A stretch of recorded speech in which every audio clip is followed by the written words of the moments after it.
ଅଞ୍ଚଳର ପାଲାପ୍ରେମୀ ଯୁବ ସମ୍ପ୍ରଦାୟ ବରେଣ୍ୟା ପରମାର୍ଶନିଆ ମୋର ସମସ୍ତ ମା ମାନେ ଭଉଣୀ ମାନେ ଏବଂ ପାଲା ଅନୁଷ୍ଠାନର ସମସ୍ତ ବରିଷ୍ଠ ବରିଷ୍ଠ କର୍ମକର୍ତ୍ତା ମହୋଦୟ ବୃନ୍ଦ ସମସ୍ତଙ୍କୁ ହୃଦୟର ଗଭୀରତମ ପ୍ରଦେଶରୁ ଆଜିର ଉଦ୍ଯାପନୀ ମୁହୂର୍ତ୍ତରେ ଗଭୀର ଅଭିନନ୍ଦନ ଶୁଭେଚ୍ଛା ତଥା କୃତଜ୍ଞତା ଜ୍ଞାପନ ପୂର୍ବକ ଭଗବାନଙ୍କର ଚରଣ କମଳ ବନ୍ଦନା କରିବା ନିମିତ୍ତ ମୁଁ ଗୋଟିଏ ପଦ ଭକ୍ତି ଅର୍ଘ୍ୟ ପ୍ରଦାନ କରିଥାଏ ଯାହା ମୋର ପୂଜାସ୍ପଦ ଗୁରୁ ସ୍ୱର୍ଗତ ଗାୟକ ବିଶାରଦ ମାର୍କଣ୍ଡେୟ ବାହିନୀପତିଙ୍କର ଲେଖନୀ ମୋର ନିଃସୃତ ପଦେ ପଞ୍ଚଦେବ ବନ୍ଦନା ପଞ୍ଚଦେବତା ଶ୍ୟାମ ଭାଇ ସମୟ ସନ୍ନିକଟ ପାଲାକାର ହିସାବରେ ଭଗବତୀ ପ୍ରେମରେ ନିମଜ୍ଜିତ ହୋଇ ଭଗବାନଙ୍କର ଚରଣ କମଳ ବନ୍ଦନା ସରିଲା ପରେ ସମସ୍ତଙ୍କର ମଙ୍ଗଳ କାମନା କରିବା ପାଇଁ ଗୋଟିଏ ମଙ୍ଗଳାଚରଣ ଶ୍ଲୋକ ପ୍ରତିପାଦନ କରିବା ଏହା ଜଣେ ପାଲାକାରର କର୍ତ୍ତବ୍ୟ। ମାଛ କିଏ ମୁଁ ମାଛ ଖିଆ ପାଲା ବାଲା ନୁହଁ, ମୁଁ ସାଦା ଖାଇଲା ଲୋକ। ତୁ ମତେ ମାଛ ଖାଇକି ହଇରାଣ କରନି। ଯେ ଯାହା ଇଚ୍ଛା ହେଲା ଖାଇଲା। ସେ ମାଛ ଖାଇବା ସାଦା ଖାଇବାରେ କଣ ଅଛି? ଶ୍ୟାମ ଭାଇ ବଜ ବଜ ହନି ଗୋଟେ ମଙ୍ଗଳାଚରଣ ଶ୍ଲୋକ ଗାଇବି। ବହିନା ସୁଭଦ୍ରା ହରଣ ନାଟକ ତାର ପ୍ରଥମ ମଙ୍ଗଳାଚରଣ ଭଗବାନ ଶିବଙ୍କ ପ୍ରତି କହିଲେ ଶିବ କିଭଳି ମଙ୍ଗଳମୟ ବାମଦେବ କିଭଳି ଶୃଙ୍ଗାରଂ ହୈମବତ୍ୟା ପ୍ରଥୟତି ଧନୁଷା ବୀରମାସ୍ୟେନ ହାସ୍ୟଂ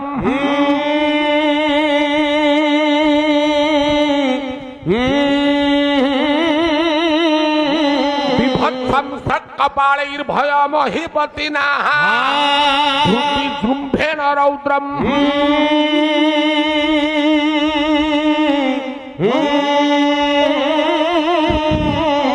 কারুণ্যম পুষ্টপত্ন্যাদ্ভুত মরুণ বিধু সর্বুধৈ যোখি ভাগ্ভি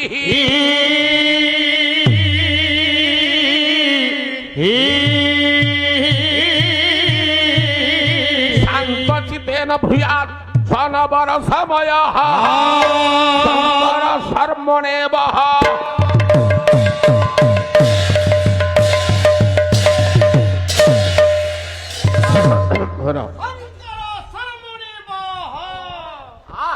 ଶ୍ୟାମ ଭାଇ ଆଜିର ମଙ୍ଗଳ ପ୍ରଦାତା ଭଗବାନ ଶିବ ସହ ନବର ସମୟ ନବରସରେ ପରିବେଷ୍ଟିତ 9ଟା ରସରେ ବାନ୍ଧିଛନ୍ତି। ସେଇ ନବରସ ପ୍ରଦାତା ଭଗବାନ ଶଙ୍କରଙ୍କର କଥା ଟିକେ ଶୁଣିବା। ସର୍ବପ୍ରଥମ ରସ ଏ ସଂସାରରେ ଯେତେ ରସ ଅଛନ୍ତି ସର୍ବପ୍ରଥମ ରସ ହେଲା ଶୃଙ୍ଗାର ରସ, ତାର ଅନ୍ୟ ନାମ ହେଲା ଆଦି ରସ।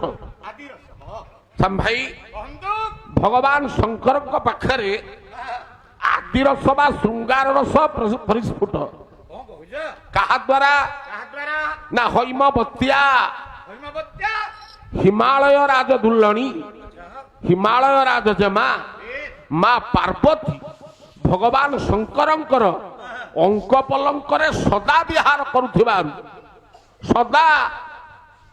କରୁଥିବାରୁ ଭଗବାନ ଶଙ୍କର ଜଣେ ପରମ ଶୃଙ୍ଗାରିକ ପୁରୁଷ ଅନୁଭବ କରାଯାଏ। ଏଭଳି କୌଣସି ପୁରୁଷ ନାହିଁ ତା ସ୍ତ୍ରୀ କି ସଦା ସର୍ବଦା ଅଙ୍କ ପଲଙ୍କରେ ଧରି ବସିଛି। ଇଏ ଏଭଳି ଏକ ପୁରୁଷ ଯିଏ ଅଙ୍କ ପଲଙ୍କରେ ସଦା ସର୍ବଦା ନିଜ ସହଧର୍ମିଣୀକି ଧରି ବସିଛନ୍ତି।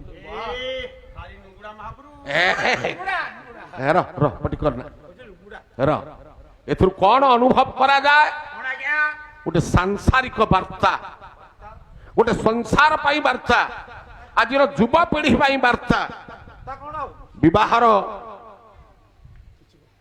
ବିବାହ ମହୋତ୍ସବରେ ଗୋଟେ ଯୁବକ ସଂଶ୍ଳିଷ୍ଟ ହେଲା ବେଳେ ତାର ଯୋଉଦିନ ମଧୁ ସଜ୍ଜା ହୁଏ ତା ପରଦିନ ସେ ଭଗବାନ ଶଙ୍କରଙ୍କ ଗୃହକୁ ଯାଏ।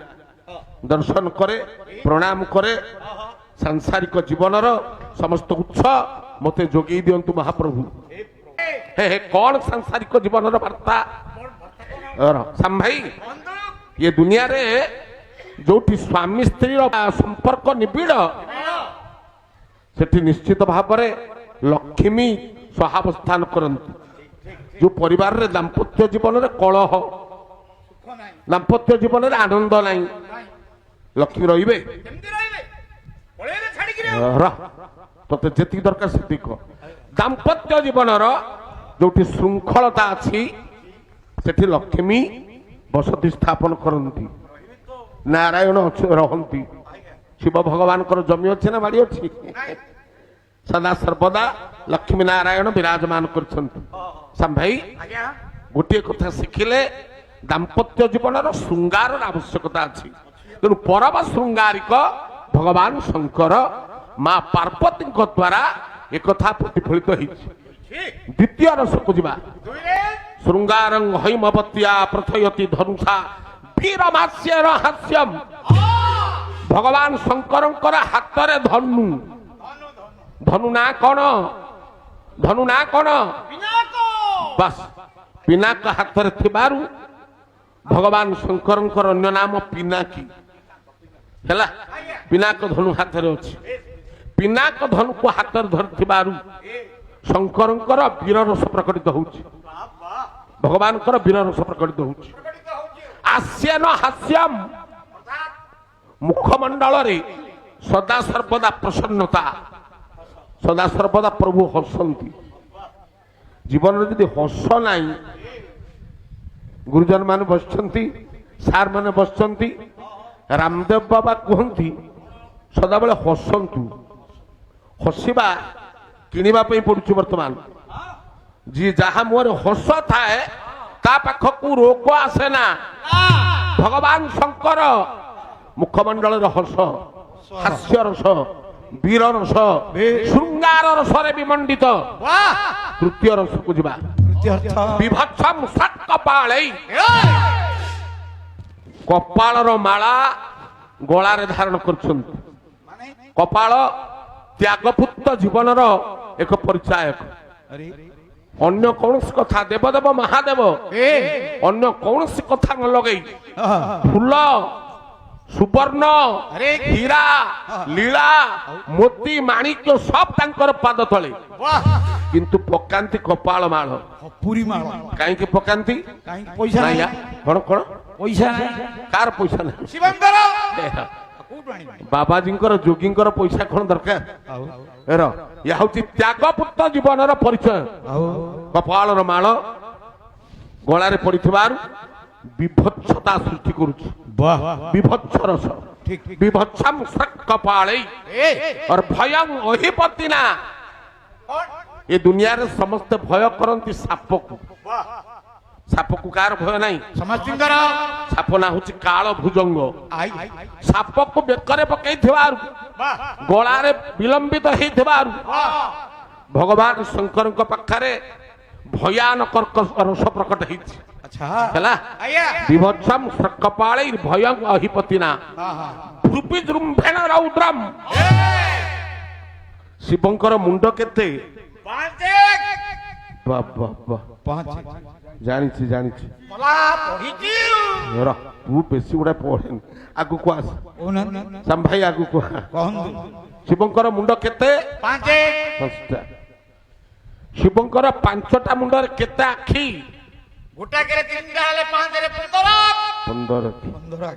ଯୋଉ 5ଟା ମୁଣ୍ଡ ଭଗବାନଙ୍କର, ସେ ମୁଣ୍ଡ ମାନଙ୍କର ନାଁ କଣ? ପୁରୁଣା ପାଲା ବାଲା କହିପାରିବୁ ନାହିଁ।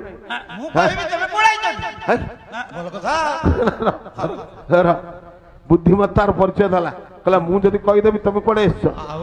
ପ୍ରଥମ ମୁଣ୍ଡର ନାଁ ଭଗବାନ ପଞ୍ଚମୁଣ୍ଡ ଶିବଙ୍କର ପ୍ରଥମ ମୁଣ୍ଡର ନାଁ। ପାଲା ବାଲାଙ୍କୁ କହ ମନେ ରଖନ୍ତୁ, ଡାଇରୀ ଟିପନ୍ତୁ। ପ୍ରଥମ ମୁଣ୍ଡର ନାଁ ତତ୍ପୁରୁଷ। କହନ୍ତି ବୋଲି କୁହାଯାଏ। ଏମିତି କିଛି ଆମ ଭିତରେ ଗୋଟେ ବାକ୍ତର୍କ ନାହିଁ। କ୍ଷମା ଦେବେ, ଇଏ ଓକିଲାତି କଥା। ସିଏ କହିବେ ମୁଁ ଭଲ, ମୁଁ କହିବି ମୁଁ ଭଲ।